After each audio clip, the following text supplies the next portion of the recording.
Captain's Log, May 14th, 2015. So, 2 Captain's Logs, 2 days in a row. That's crazy. It's been a while since I've done these, and I usually do news on the radio show and put up excerpts for those, but right now, we're getting a lot of stuff about superhero TV shows again, and Vince doesn't really keep up with these, so it would just be me rambling on about them anyway. So I thought I would go ahead and do some videos for you on these, and of course I didn't expect to get another one of these right after the Supergirl one. Legends of Tomorrow already got some footage from this, and unlike the Supergirl trailer, it is a little bit shorter, and even though it's 4 minutes long and we get quite a bit, it doesn't feel like a clip show for the pilot so much as more of a bona fide trailer, but we are getting a sense of what the premise is going to be. Of course, if you've been keeping up with news for this, we knew already that it was going to be kind of a time travel thing, and I think we already had information that Vandal Savage was going to be involved. We already had the roster of heroes and who all was going to be involved in the show, but it certainly is neat to get already a sense of what the look and feel of this is going to be like, and it kind of just looks like an absolute romp. It looks like a really fun, out there superhero science fantasy thing. The superhero time travel show. It's going to be interesting to see if we're going to different time periods in every episode, at least during the Vandal Savage stuff, with this kind of Doctor Who-ish looking premise. You know, we even have the Time Masters instead of the Time Lords, and you know, it's run by a British guy. So it has a little bit of a Doctor Who vibe to it, at least from this trailer. So I don't know. It looks really fun. We're selling this really hard on action. Certainly, that's how we've been selling a lot of the CW superhero stuff lately, and it feels kind of like, you know, leaving out any of the drama stuff and whatever the relationship things might be in the show, and just selling it on the basic premise and the action and the kind of larger than life legends, not heroes kind of gimmick. It feels almost like the CW Superhero Fight Club, the TV show, and sign me up for that. That is what these folks seem to be best at, is the action stuff and the really fun comic book stuff. They have really nailed down this, nailed down, did you have to say that? They have really nailed down this whole comic book superhero costume on television thing. These things continue to look really good. Most of the time the CG is really solid. It's the choreography is usually really good, and it's just a whole lot of fun to look at, never mind when the stories aren't working.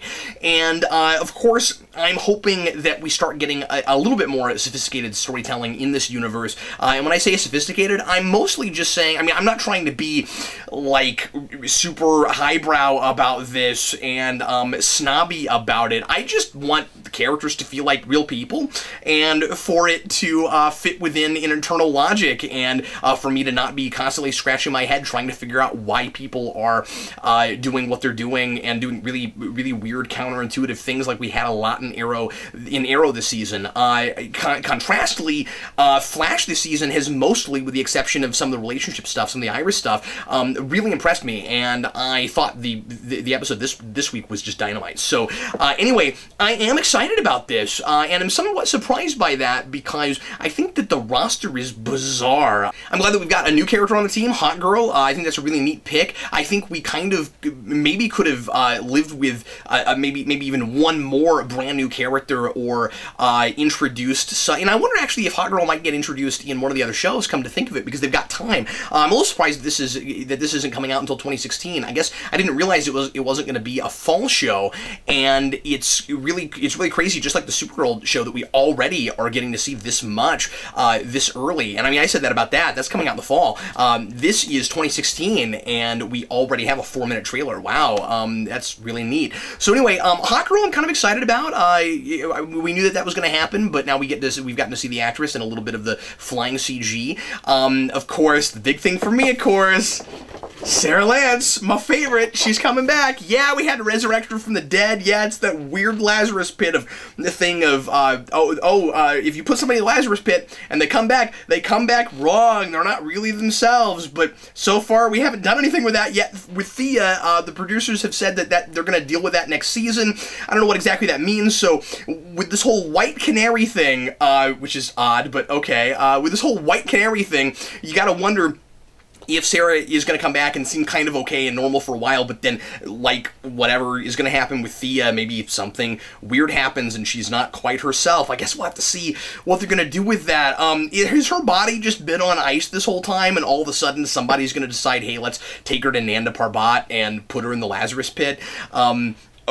Okay, obviously it is a Lazarus pit resurrection, or at least that's certainly what it looks like in the trailer. Everybody kind of expected that that's what it would be. I don't know what else you would do, but whatever. I usually am one of the people that's like, if we kill someone, let's keep them dead, because as soon as we start resurrecting people, we can't trust we can't trust deaths in shows, and we can't really feel anything for people when they die and be really worried for anybody's mortality. But it's my favorite, so I'm really excited about that. I don't like the white canary costume. If just talking about, superficial stuff, I don't like it as well, of course, as the black canary costume. But whatever. We've got the. We do a lot of really on-the-nose, silly comic book stuff in these shows now. So of course, she's being resurrected, and now she's the White Canary. She's, I guess, she was an assassin, and she got killed tragically, and now she's kind of come back, and it's kind of the Phoenix thing, and so now she's got to wear the white for the site of light and good now. Okay, we'll see how that goes. I still feel funky about the Heat Wave and Captain Cold thing, and it's just odd that they're here. But again, I guess we'll just have to watch it and see why they're there and if there's any kind of good reason. But given that they even don't get why they're there, and they're like, oh well, we're thieves and killers. No, you're not heroes. You're legends. Oh, okay. There's a part of me that kind of wishes that we had kind of waited on this until we maybe had a couple more bona fide superheroes to throw in the mix. And I think that there are even a couple other people here and there that we maybe could have thrown in this show, like Katana. But whatever, I guess we'll see what the dynamic is like. It is still a really bizarre mix of people.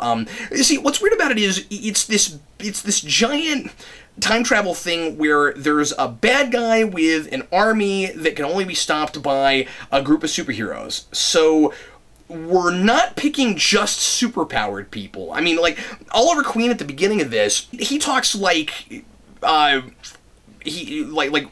I can't do this by myself. There's got to be a team, and of course he's had this whole kind of teamwork lesson thing, and I'm like, well, I get that, but it seems like a Justice League level kind of thing. It seems like this is your Justice League. So wouldn't you want mostly people on the team that were superpowered? I'm not real sure why nobody from Team Arrow can be on this team. And, I mean, they've got other things to do, I suppose, is the reason. But, I mean, we have Sarah Lance there, who is just an assassin. She doesn't have superpowers.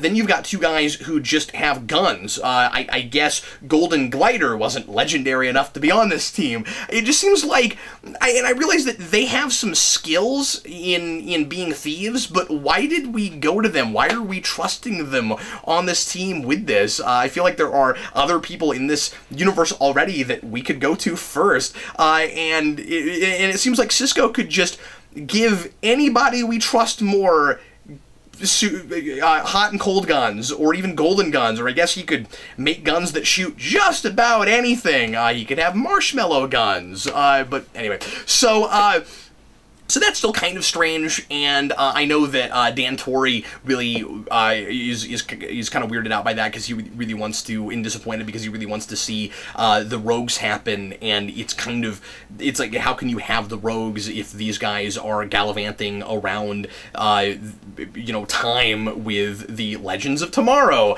All right, one thing I'm wondering is if there, and again, verdict is out on it. It just, all I'm saying is, it seems like a strange choice, but it might be a fun dynamic. I love Captain Cold. I love the guy who plays him. I thought he was wonderful in all the episodes we've had within the season, and the most recent one especially.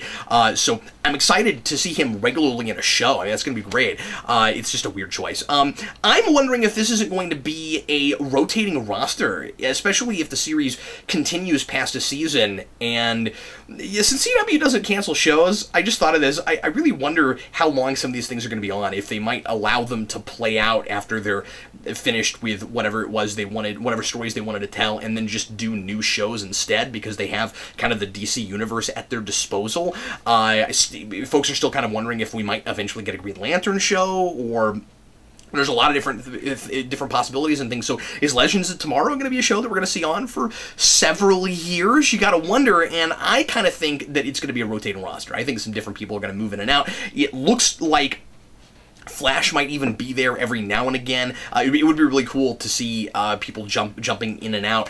And then we've got still this one half of Firestorm thing, but then they keep saying Firestorm, and you see Firestorm. So I don't know what that's about. I don't know if we're not going to have Robbie Amell here for some reason, or if we're going to get him, but for some reason we're not showing him right now. I do not understand that. The thing with Ray Palmer, and I'm really hoping that the show spends some time fleshing him out and making him a little bit less of just a goofball. I mean, it's fine if that's what he is, but I would love some more dimension for this character and for him to be more fully defined, because I still think that he's kind of amorphous and I don't have a good grasp on him, and I think that his backstory is pretty obvious and typical and simple, and doesn't seem to be enough to motivate him, really, just the way that they've played it so far in Arrow. Maybe we'll get some better writing for him here. And I'm not saying that I'm not excited to see him on this team necessarily, because I think that there's more room to do that stuff here, maybe, and get him away from Felicity and make him not just the butt end of a love story, but or a tragic love story that didn't really work out. What I think is kind of weird is that we didn't already do the shrinking thing, and people have been saying that, of course, all season, and now with Ant-Man coming out, don't you wish that they had done that sooner, so that they could have taken the lead on that, dealt with it up front, because now it's gonna look to some viewers that aren't familiar with these characters like their Adam is ripping off not only Iron Man, but now Ant-Man, because we're going to see Ant-Man shrink in his movie before we see it happen with Ray Palmer. You see that in this trailer where he shrinks down, and it's fun, and I think the effect looks really good. I'm glad they're doing that, but man, I wish that they had gotten ahead of that and had already done it, and of course, it makes that whole naming him Adam first thing even sillier, but anyway, whatever. Overall, I think it looks like a lot of fun. I don't know how much sense certain things are going to make, but overall, just my inner superhero fan is delighted by this, because it's a team of superheroes and they all have costumes, and my favorite character in Arrow is one of the main characters. So yeah, I'm stoked. Again, it's maybe not gonna be great as far as stories go. I guess we'll see. Since we're making this kind of the time travel show, I'm hoping that we get away from the time travel stuff in Flash, and I suspect that perhaps we will. And anyway, so that's about all I have to say about it right now. It's just, it looks like a lot of fun. I love how up front it doesn't seem like it's really taking itself too horribly seriously, and I just hope that it kind of makes a little bit more sense than Arrow has this season. That's really all I'm asking for. But anyway, so that's it. Everybody, thanks always for watching. Sure appreciate it. And this has been today's Captain's Log.